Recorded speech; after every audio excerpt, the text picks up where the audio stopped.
Thank you very much, Your Excellencies. His Excellency, Honorable Sarah Dixon, Governor of Bayelsa State.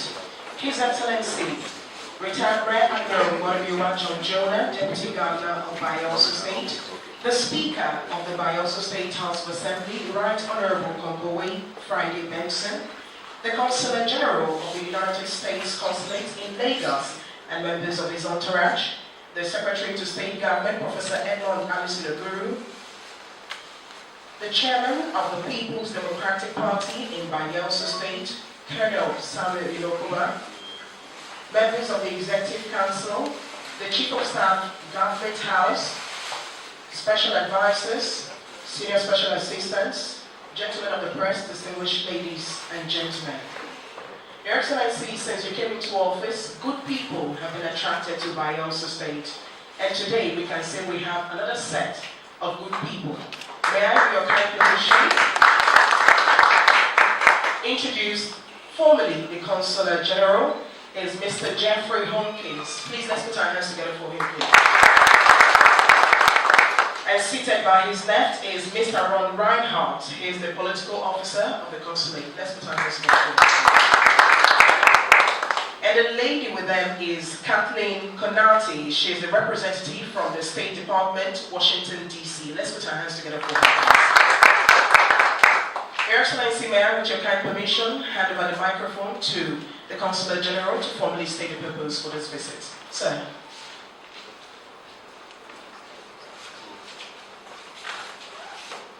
Is this on? How about now? Your Excellency, the Executive Governor of the State of Bayelsa, the Honorable Henry Dixon, Your Excellency, the Deputy Governor, Excellencies, members of the Executive Council, and other distinguished members here present today. I'd like to thank you, sir, for your warm welcome. We're very happy to be here. I'm personally also quite happy to be here for a couple of reasons. First of all, I have made it a point to visit every state in our consular district. There's 17 Nigerian states that we cover from Lagos, and Bayelsa is the last state. So I saved the best for last, and I'm very, very happy to be here today. I'm also happy and honored to be here today because I have a personal connection to your state. My wife works for Brass LNG, and so in our family, we're I hope, doing what we can to contribute to the development of the state. And so for that reason, I'm quite pleased to be here. We are on a journey that is focusing very much on the Delta at this point. Ron covers the Delta in the consulate. Caitlin covers it from Washington, D.C., and we're very interested in a number of elements, and I'd be very interested in hearing your thoughts. I understand you came to office in February of last year, and so you've had some time to establish yourself and make your mark as governor of this important state. I'm very interested to hear your thoughts on how it's going and your vision for the state and for the future of Nigeria.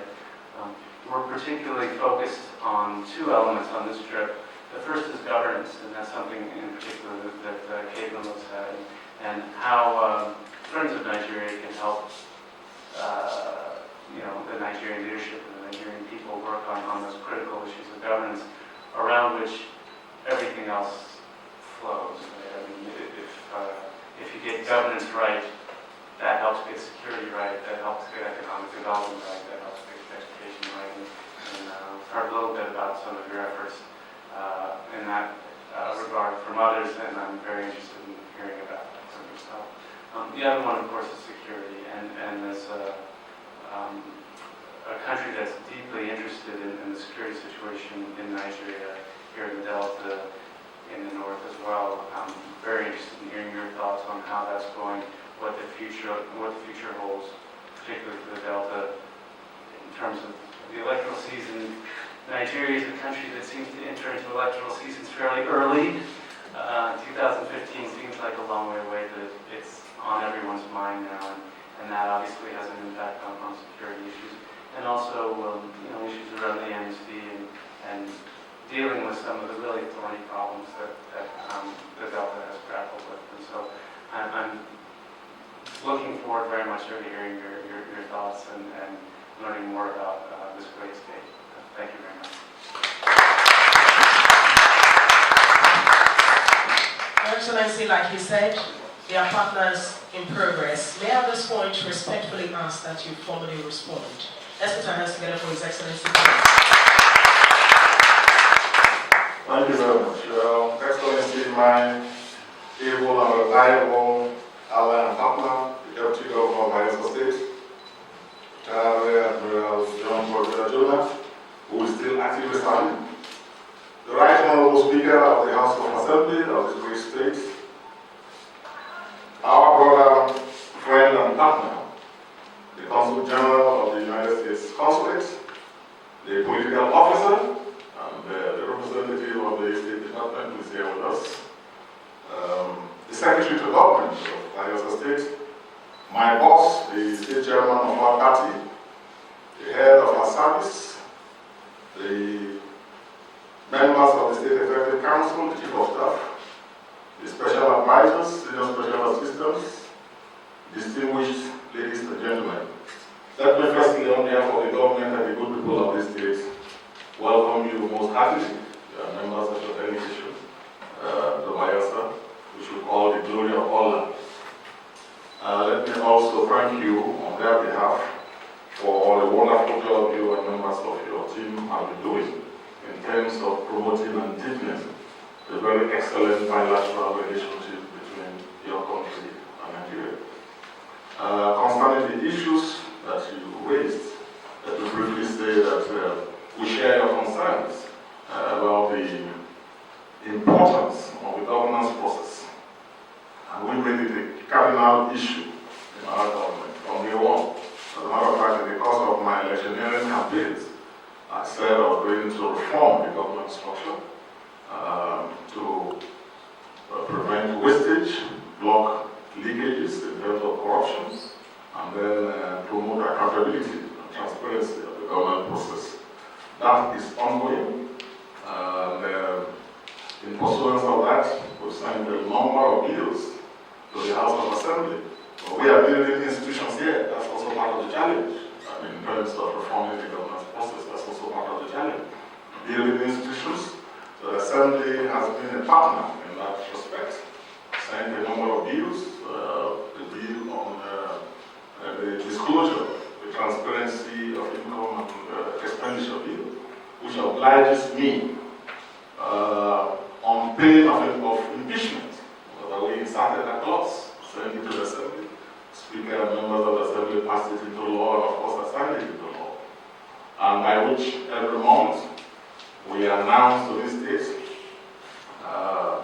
what comes in and how it is spent on their behalf. We have started a lot of other initiatives on security. We have done a lot. But as you know very well, and I'm happy on this area of security, your country has a very rich experience to draw from. You can't get it right all the time. You can try your best, but some gentleman only has to be right once, and then he has won. But it's an ongoing process.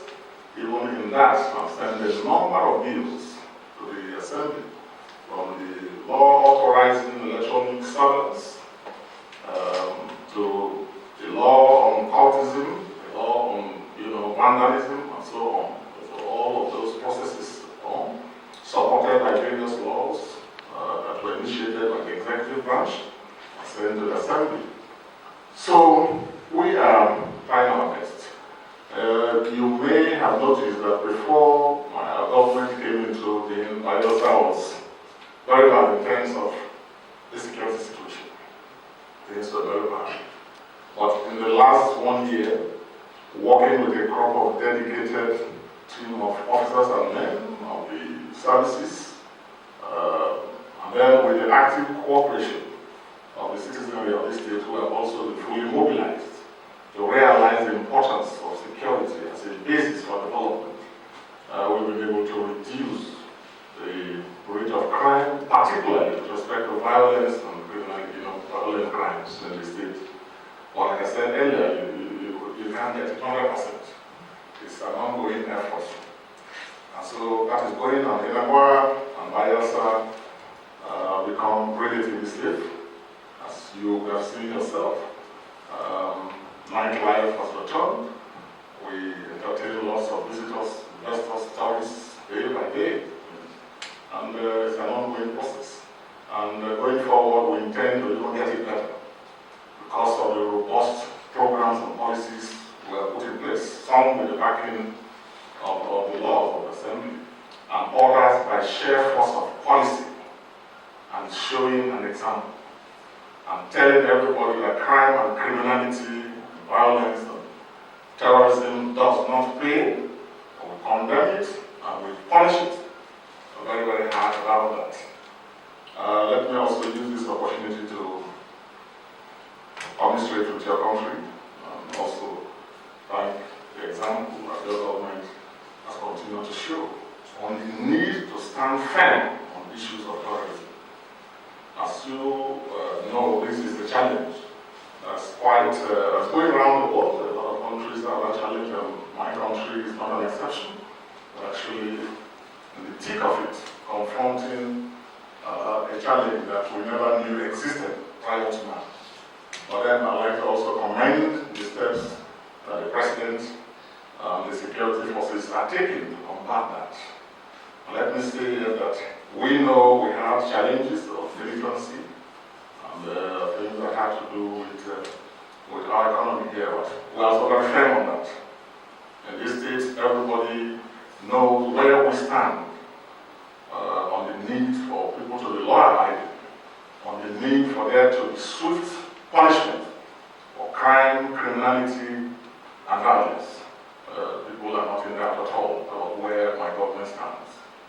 But we feel that going forward, for there to be any meaningful development, we've got to first create a enabling environment, which has to be predicated on peaceful atmosphere. And we're working hard to ensure that.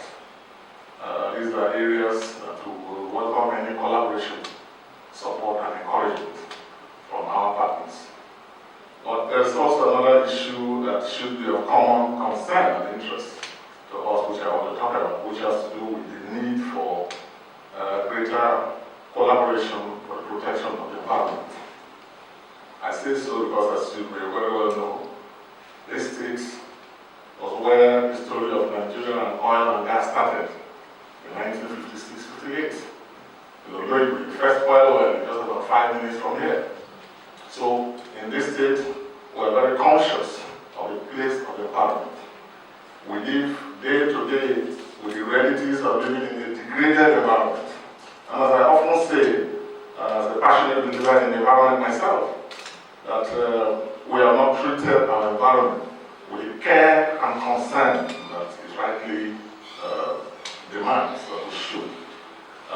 Some of it is the result of the failures of our institutions, the judicial system, the regulatory agencies, and so on. But of recent, we also had the incident of some of our young boys getting involved in illegalities in that sector, breaking pipelines to steal crude and attempting to unlawfully refine crude and thereby degrading the environment already further. So we have major issues, and sometimes there's some notion that even the multinational firms may not be doing enough, and there seems to be some kind of double standard. The standards of hold when they work here in our environment, and the standards of hold, working elsewhere. But all these are legitimate challenges that we have. I believe these are issues that all people of goodwill and all governments should take seriously, particularly in view of the challenges of climate change and what we're all feeling every day. Last year we had a terrible flood, and it wasn't just in Nigeria, but we suffered it the most. Because, my dear friend, this state is the whole of this state is below sea level. This is the real delta of Nigeria. With all its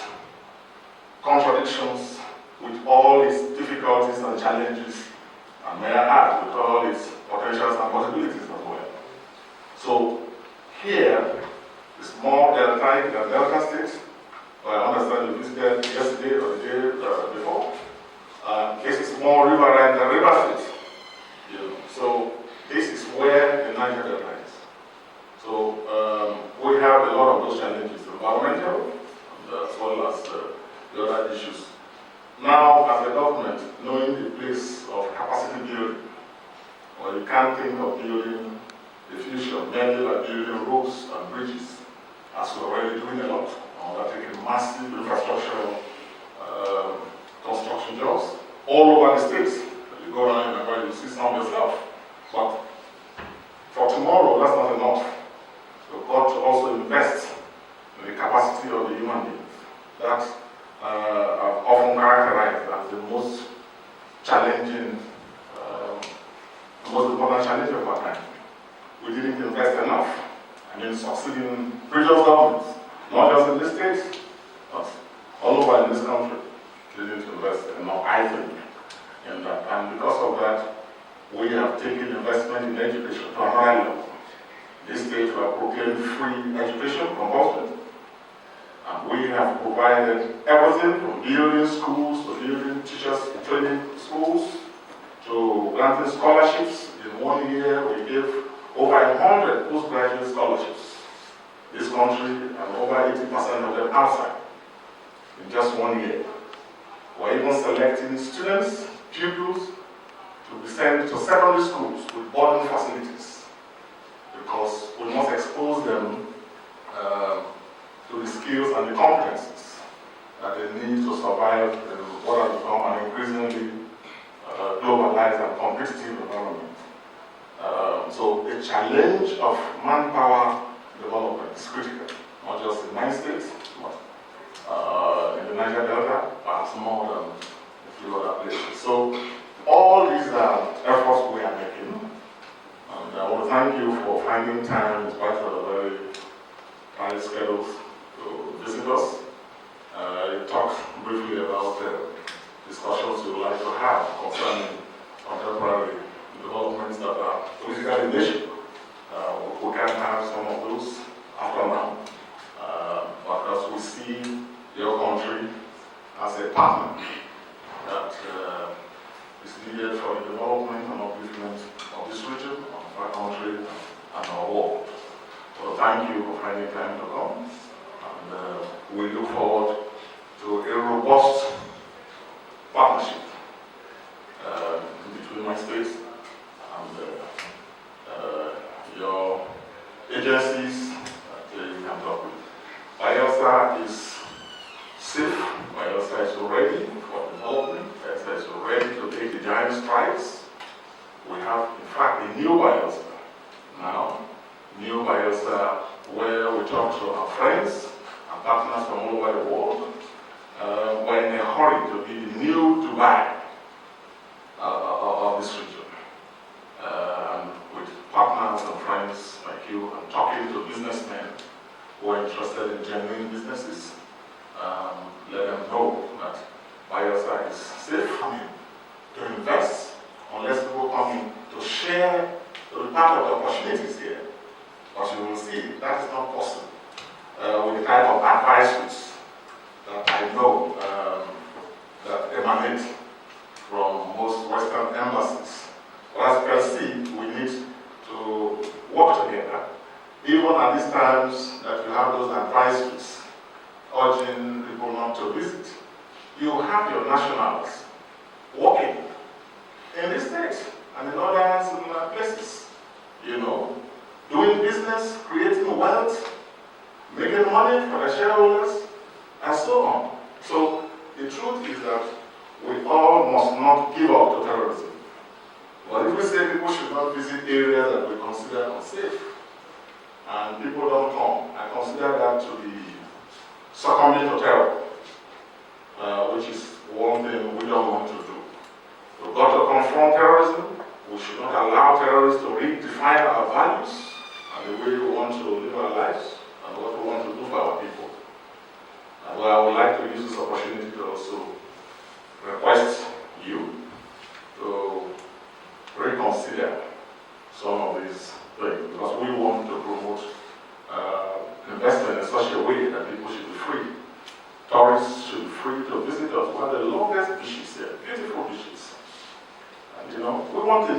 buy here. I want to transform this place. I'm in a hurry to transform this place. And I won't be able to do it alone.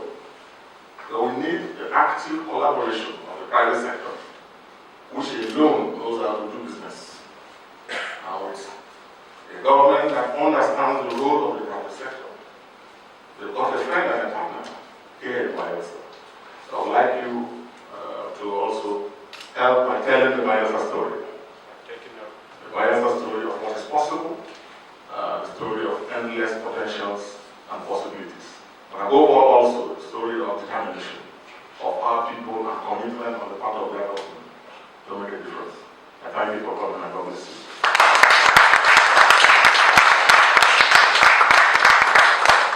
Presentation to you,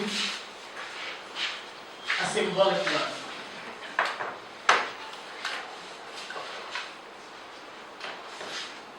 Our dear brother, Consule General, ladies and gentlemen, on behalf of the government and the good people of Bayelsa, where we say all good people are from this state. You are a good human being and therefore a Bayelsan. You have also told us your connection with this great state.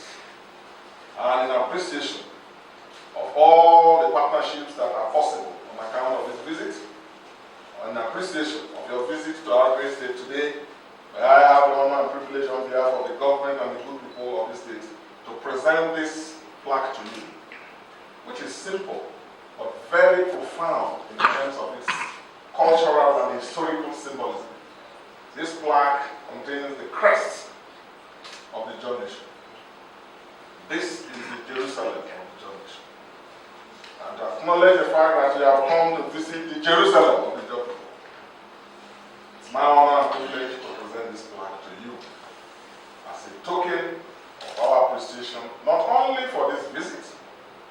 Let me also appreciate you for several visits that I expect you to make, and also for the partnerships that will arise out of this visit. Thank you very much for coming.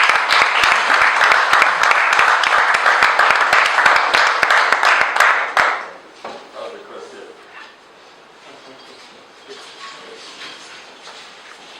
Sir, if I could make Oh, a presentation. Would just again like to thank you so much for your hospitality, for this gift, and above all for the warm relationships between the United States and the people of the United States and the state of Bayelsa.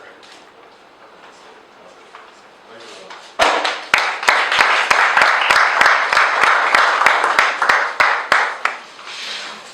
Your Excellency, before we take the national anthem to bring this program to a close, I'd like to inform us that we'll be taking photographs